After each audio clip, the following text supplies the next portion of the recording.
चलिए बेटा, आज की क्लास में हम आपको पढ़ाने जा रहे हैं एक बहुत ही इंपॉर्टेंट टॉपिक, और वो टॉपिक है आदर्श विलयन, जिसे हम इंग्लिश में आइडियल सॉल्यूशन बोलते हैं।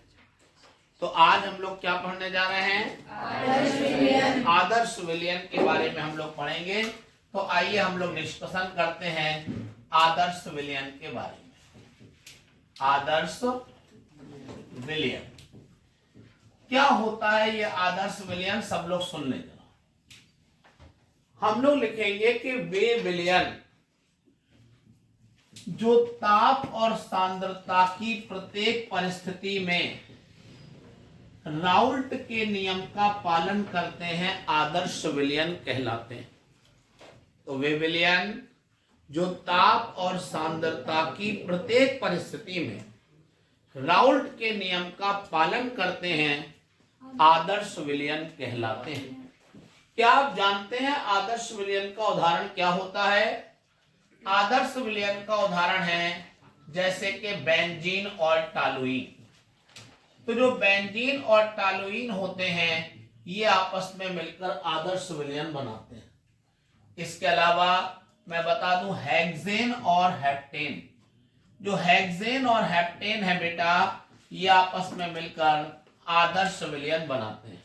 इसके अलावा एक उदाहरण और ले सकते हैं कि क्लोरोबेंजीन, ब्रोमोबेंजीन। तो क्लोरोबेंजीन और ब्रोमोबेंजीन जो होते हैं, ये भी आपस में मिलकर आदर्श विलयन बनाते हैं। ऐसा नहीं है कि आदर्श विलयन के केवल ये 3 उदाहरण हैं, इसके अलावा भी और भी कई उदाहरण हैं। इथाइल ब्रोमाइड, इथाइल आयोडाइड और भी बहुत सारे।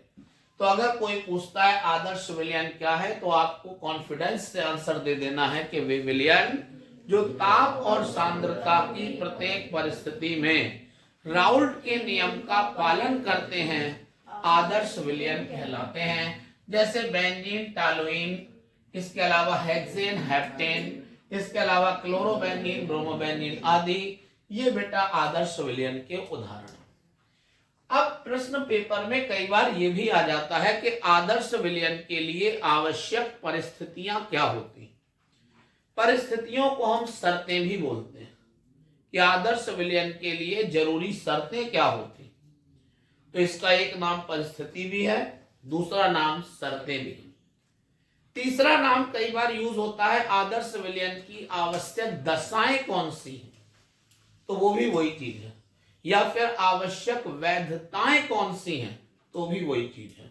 तो चाहे वो आपसे परिस्थितियां पूछे आदर्श विलयन की, या वो आपसे शर्तें पूछे, या आपने वो दशाएं पूछे या वैधताएं पूछे, हर कंडीशन में आंसर आपको वही देना है। तो आदर्श विलयन की जो शर्तें या परिस्थितियां हैं, वो क्या होती हैं, आइए हम लोग समझते हैं। तो पहली परिस्थिति क्या है कि आदर्श विलयनों में द्रव AA और द्रव BB, द्रव AA और द्रव BB के बीच का आकर्षण बल AB के आकर्षण बल के बराबर होता।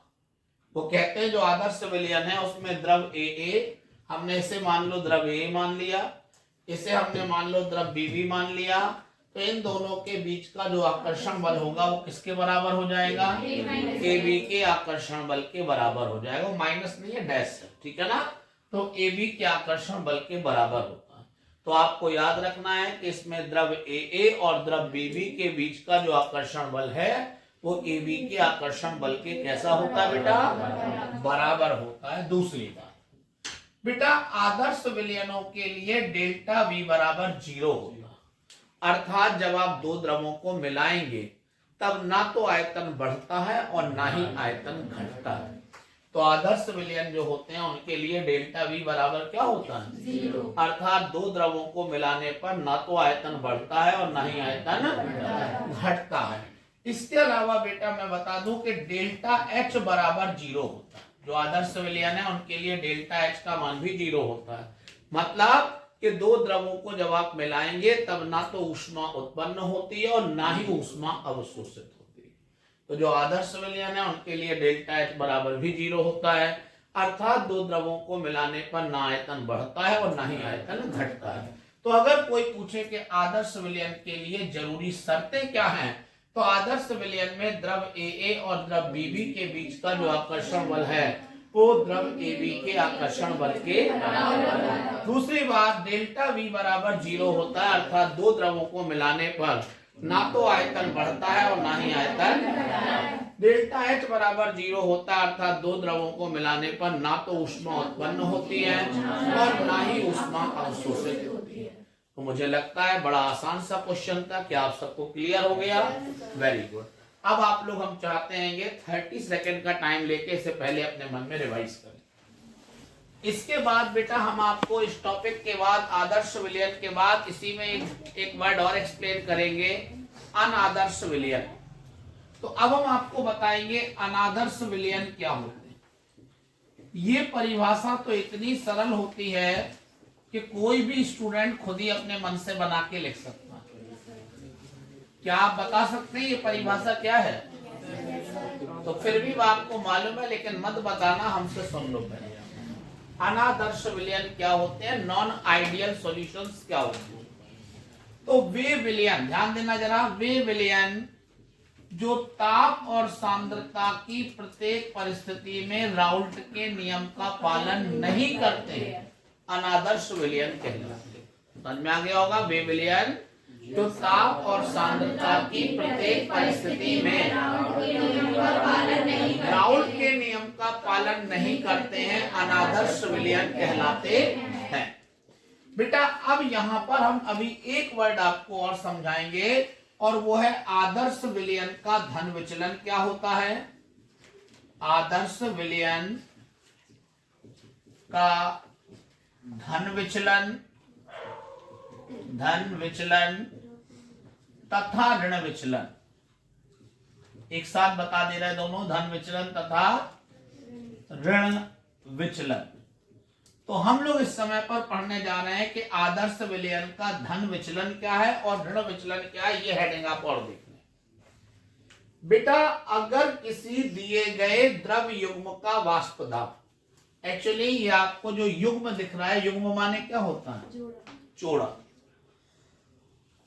तो वो कह रहे हैं यदि किसी द्रव युग्म का वाष्प दाब राउल्ट के नियम के वाष्प दाब से ज्यादा आ जाता है तब उसे धन विचलन कहते हैं। किसी दिए गए द्रव युग्म का वाष्प दाब राउल्ट के नियम के वाष्प दाब से ज्यादा आ जाता है तो उसे क्या बोलते हैं? और यदि किसी दिए गए द्रव युग्म का वाष्प दाब राउल्ट के नियम के वाष्प दाब से कम आता है तो हम इसे कहते हैं ऋण विचलन। तो यदि किसी दिए गए द्रव युग्म का वाष्प दाब राउल्ट के नियम के वाष्प दाब से अधिक आता है तो हम इसे क्या बोलते हैं? और यदि किसी दिए गए द्रव युग्म का वाष्प दाब राउल्ट के नियम के वाष्प दाब से